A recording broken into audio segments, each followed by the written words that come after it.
I'm excited to be here today with the 2015 World Snooker Champion, Stuart Bingham. Welcome to the channel. Cheers, thanks Lawrence.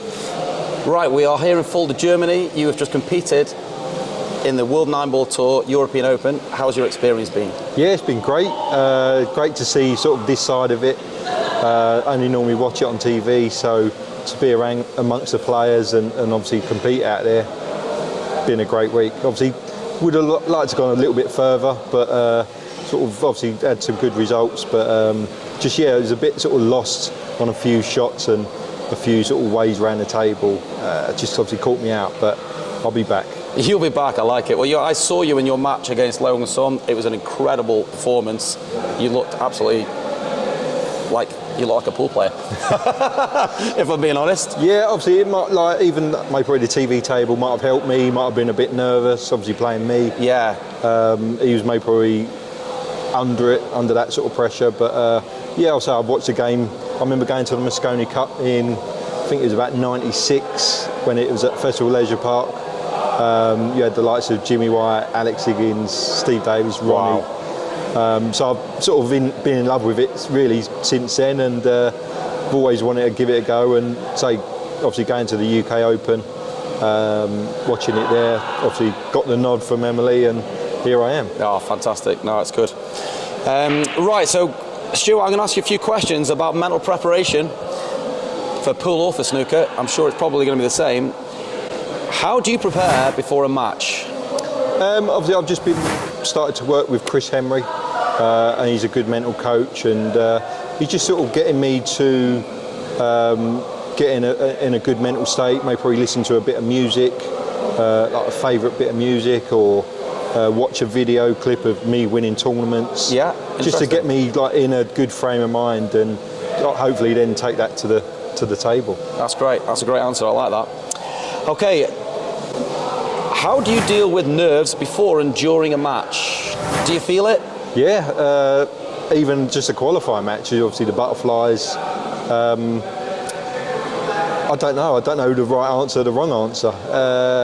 Until you get out there and you settle winning a frame, then I think the nerves then sort of start to go, and then hopefully then you obviously get involved in a match and obviously come out victorious. Yeah, the reason I asked the question, because a lot of sort of amateur snooker players or amateur pool players, they get the nerves, they get the bad feeling, and they think it's kind of on them. But I think the more pro pool and pro snooker players I've spoken to, everybody feels it. Yeah, without a doubt. Obviously everyone wants to win, so that there's that nervous energy straight away. And yeah, not a lot of people talk about it.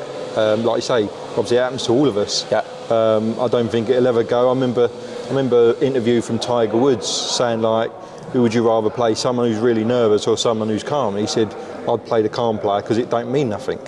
When you're getting nervous energy, you sort of pump up and the adrenaline, and they want to win. Yeah. So I always think of that, and yeah, it gets me going.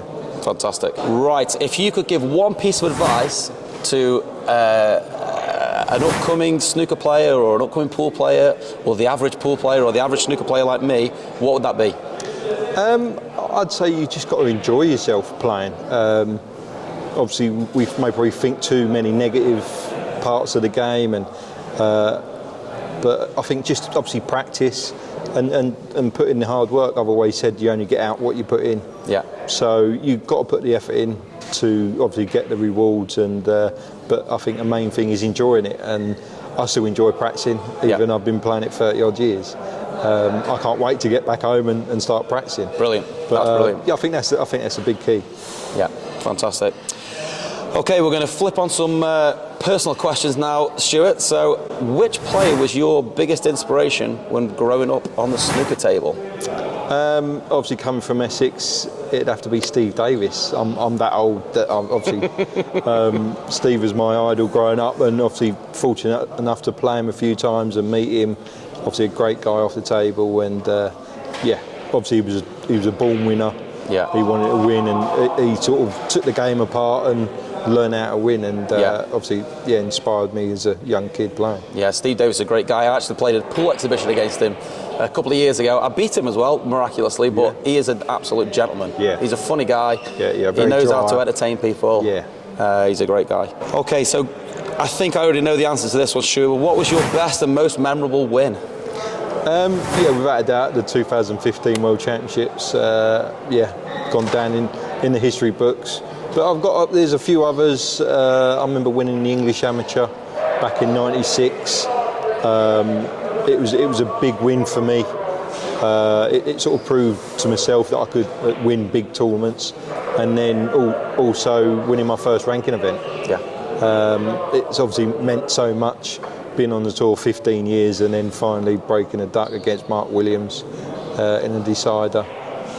Changed my life, and obviously topping it off with the World Championships. Yeah, it's fantastic. Okay, so when playing snooker, Stuart, what one thing annoys you the most when playing a match?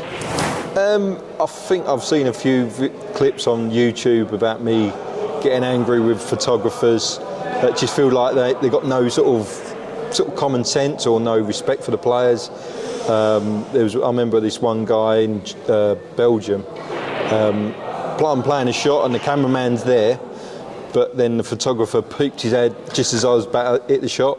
And obviously I've pulled up off the shot and missed it, and then obviously I've asked him, he's ended up moving, and where he moved to, he started moving around on the shot. So in the end, it was like, right, he's got to go. He's got to go. And it's just sort of like little things like that, just do me head in. Does the feeling of an incredible win outweigh the pain of a terrible loss? Good question. I ain't won for so long, I can't remember. I think, just when you obviously get that hands on that trophy, it means everything. All the hard work goes great. But I think you lose more than you win. I think any snooker player, even the greats of like Ronnie and everyone. But a bad loss, can hurt and can destroy your confidence, and sometimes take you a while to get back to sort of practicing and enjoying it again. Yeah. Right then, let's have a bit of fun with this one, Stuart. So, over the years on the snooker tour, I'm sure you will have roomed with players. Who has been your best roommate, and who has been your worst roommate? I don't really share on tour. I don't really share with many people. Mark Davis, I get on art with him, so he's probably my best. He's a good mate. We play a lot of golf together. But I'd say my worst has to be a guy actually on this pool tour, David Lilly. Back in '97, we'd done the World Amateur and we was in Zimbabwe. It was the night before the final. I'm in the final. Dave's obviously got beat, and he rolls in about 3 o'clock, making noise and all things like that. Woke me up, and I ended up losing the final. Oh, so, really? Yeah, 11-10. Oh, wow. And we have a laugh about it now, and it's probably the worst moment. Okay, so Stuart, on the tour, do you have a bogey player? Is there one of the guys out there that always seems to get the better of you? It's only the likes of probably Ronnie, John Higgins, that you just don't get a sort of a chance. Yeah. Sometimes you feel like you're playing well and they can still beat you. Yeah. You've got to be on your A game to have a chance. My record obviously against them two ain't great, but you're sort of against two of the top players that ever picked up a cue. So 100%. Okay, flipping that question on its head, is there a player on the tour that you feel you've got their number? There is a guy, David Gilbert. I don't know, for whatever reason, I think I'm 11-0 or 12-0. Wow, really? We played obviously at last season's World Championships first round, and same again. He obviously just brings the best out of me. Yeah. I played well. He obviously started off well. I hung in there until the sort of second session and then pulled away. Yeah. I've had some good battles over the years, but obviously I've got 100% record against him. The angry farmer. That's it, yeah. Snooker club, what would you say is the best snooker club or snooker venue that you've ever played in the world? I find it's hard to beat the Crucible as a venue. Ali Pali's a very close second. Yeah. The atmosphere is unbelievable, so that's probably the best two. Snooker club wise, I've been a few in China, and a high-end club in Thailand. You've got the S1 club in Thailand. Yeah. They're sort of making it a different level out in China and Thailand. Yeah. Can't name one. I think they're all good as each other. They're all good. Yeah, they're all good. Great. Right, Stuart, we're going to have a little bit of fun with this one now. Who is the best dressed player on the World Snooker Tour? I'd say me. I've got a nice tailor. Harrison Z do not like this. But like, yeah, when it comes to putting a suit on, I get looked after. That's good. That's Carl Boyston in the background there. Yeah. Looking at Stuart as up if and to down, say- yeah. Nice. So you've got your own tailor. He looks after me. He looks after a few other players. Neil Robertson. Yeah. Peter Devlin. And yeah, it's you feel like $1 million. Nice. When you go out of play. So I think that's a big part. Yeah, fantastic. Right, okay. So again, this is maybe when you're out and about, but who is the worst dressed snooker player on the tour? It used to be Mark Williams. He used to be like a scruff, but he's actually got his act together and he's actually quite smart now. But trying to think. Did you see Gary Wilson out last night? No, I didn't. Yeah, no comment on that. No one. comment on that one. Who do you think is the most underrated snooker player on the tour right now? Good question. Don't know really. Maybe probably Jack Lazowski. Obviously, he ain't won a tournament yet. I think it's only matter of time before he does, and when he does, I think he'll win time and time again. He's so good, but he obviously mentally he ain't there yet. Yeah. But yeah, there's obviously loads of young Chinese, a few Belgian guys on the tour now. I think with obviously Luca winning the Worlds, getting inspiration from him. Yeah, I think there's loads of players that are sort of knocking on the door, but obviously ain't open for him yet. Yeah. Jack Lazowski actually played in the UK Open as well, That's World it, Nineball yeah. Tour. He had a go at that, didn't he? Yeah, I was watching him that day. He was there. He didn't look like he knew what he was doing. But he obviously took the jump shots on. He went for his shots, and sometimes you've got to have a bit more than that. Yeah. So, but yeah, all good. Back home in England, Stuart, we love a pub quiz. If you were to pick a teammate for a pub quiz from one of the guys on the snooker tour, who would it be? I'm sure it would be someone like Dominic Dale. Really? He knows everything about everything. He's very clever. Comes out with some big words. Yeah, I think he'd be like the best man, I think. Yeah, fantastic. Next question. If you are happy to say which player on the snooker tour is the biggest diva? Not sure.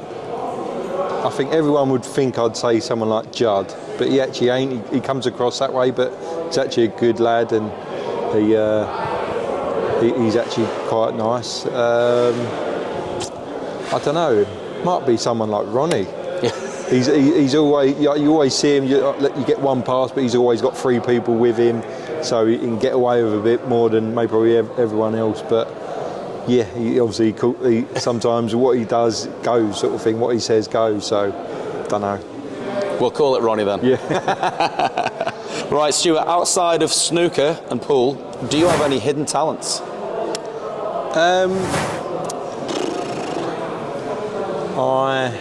I've played obviously a lot of sport. I got down to 5 handicap at golf. Wow. I got a county level at squash. Right. But I don't know really what I do now. Bit of singing, bit of karaoke, No, maybe? definitely not. I'm the last person in line. I'll be a backup singer, that's about it. Yeah, not much of a dancer. No, nothing really. That's good. Right, Stuart, thank you very much. It's been a pleasure. Thanks a lot, cheers.